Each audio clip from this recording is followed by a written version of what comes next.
We talk a lot about moving forward, but we almost never talk about what it actually feels like at the start of a move, when the boxes are still half open and the rooms haven't learned your footsteps yet, and the light comes through the windows at angles you haven't figured out how to live inside of. I've just moved my family across the state. New walls, new echoes, new versions of ordinary sounds. The way a door closes, the way the heat kicks on at night. Everything familiar is wearing a slightly different face. And in the middle of all that, there's this voice. It's not a mean voice. It's not even a wrong voice exactly. It's just urgent. It says, keep pace. Don't fall behind. The world outside these windows didn't pause for your boxes. I've been sitting with that voice a lot this month because I think most of us have heard it, not just in a physical move, but in any transition. The end of a relationship, start of a project, the quiet, disorienting season after a loss. We hurry to get back to forward motion.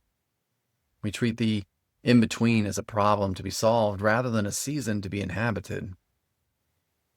And I want to talk about what that cost us. Not in productivity terms, not in lost output or missed opportunities.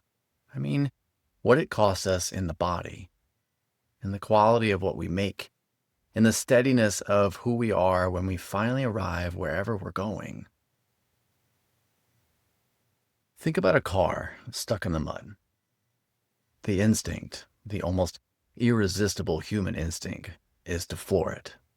You want out of the mess. You want the feeling of forward motion again. The engine revving, the wheels spinning, that sense that at least something is happening. But we all know what actually happens. Tires spin, the mud flies, the engine screams. And when you finally get out of the car and look down, you haven't moved an inch. You've just dug a deeper hole. That's what I mean by force. The quiet, disorienting season after a loss. We hurry to get back to forward motion. We treat the in-between as a problem to be solved rather than a season to be inhabited. And I want to talk about what that cost us. Not in productivity terms, not in lost output or missed opportunities. I mean, what it costs us in the body, in the quality of what we make, in the steadiness of who we are when we finally arrive wherever we're going. Force is what happens when we're afraid that stillness looks like failure.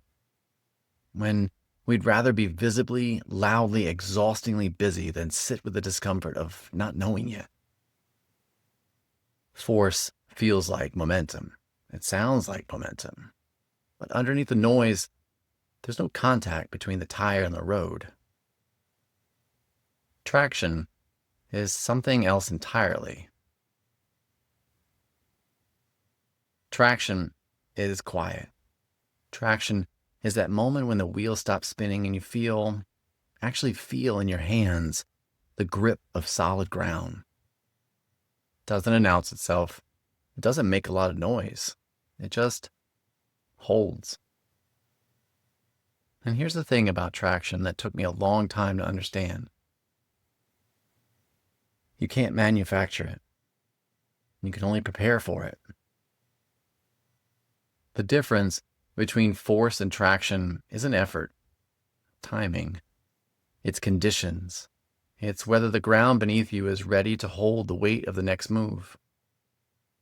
And most of us, myself absolutely included, skip the part where we prepare the ground, go straight from one season into the next without clearing the threshold, without asking whether the soil's loose enough, without letting the mud dry. I've been shaped a lot by Montessori education. As a father, and honestly as a person, there's an idea at the center of it that I keep coming back to, especially in seasons of transition. It's called the prepared environment, and the core of it is deceptively simple. You don't force a child to learn. You prepare the room so well, so honestly, so specifically that learning becomes the natural outcome of simply being present in it. The tools are sized to their hands. The materials are at their level. The space is clear enough that their own curiosity can hear itself. And then you step back. You observe. You trust the environment to do what you couldn't do through instruction. I've been asking myself lately what it would mean to prepare that kind of environment for my own creative life. Not to optimize it, not to hack it or schedule it into submission, but to gently ask, is this space ready for the person I'm becoming? Is there enough quiet in here for a new idea to find its footing? Have I cleared out the weight of the last season, or am I tracking that mud through every new room I walk into? Because that's what I was doing in the weeks before this move. I was carrying the full weight of the previous season, all its unfinished threads, all its unresolved grief, all its accumulated noise, and trying to build something new on top of it, and wondering why nothing was gaining traction. The threshold is the part we skip. I don't mean a physical doorway. Well, sometimes that's a useful image.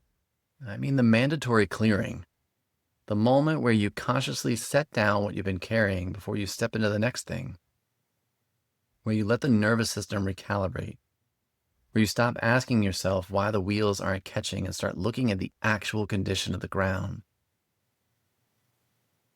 In our home, I've watched this with my kids. When the living room is a chaotic spread of unsorted pieces, parts of 3 different games, a sock, someone's forgotten afternoon, they can't play. Not because they lack imagination, because the environment is too loud for them to hear their own thoughts.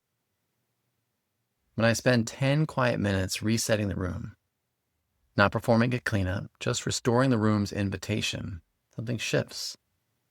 I haven't directed anyone. I haven't prompted.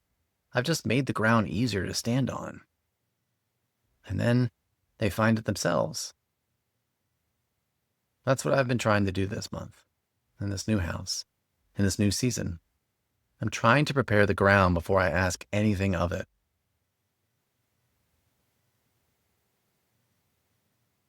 I want to say something about the word gentle, because I think it gets misread.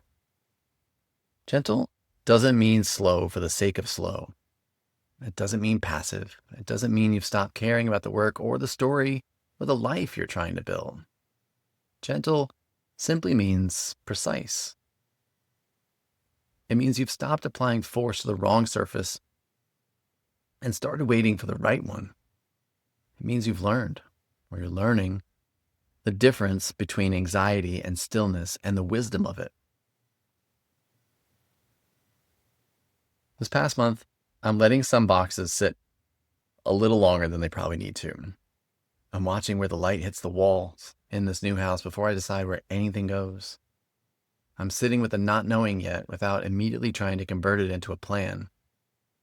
I'm honoring the threshold. Not because I don't have things to do. I have plenty of things to do. But because I've learned, slowly, honestly, through more spinning tires than I care to admit, that the work which actually lasts isn't built on force. It's built on the quiet, steady grip of being exactly where you are. If you're someone in a transition right now, a move, a beginning, an ending, or just that unnamed season where everything feels slightly unresolved, I'm not going to tell you to push through it. I'm going to tell you to look at the ground you're standing on. Ask yourself honestly whether it's ready to hold the weight of the next thing. And if it isn't, if the mud is still wet and the tires are still spinning, give yourself permission to stop. Let it dry. Traction will come. I'll see you in the next room.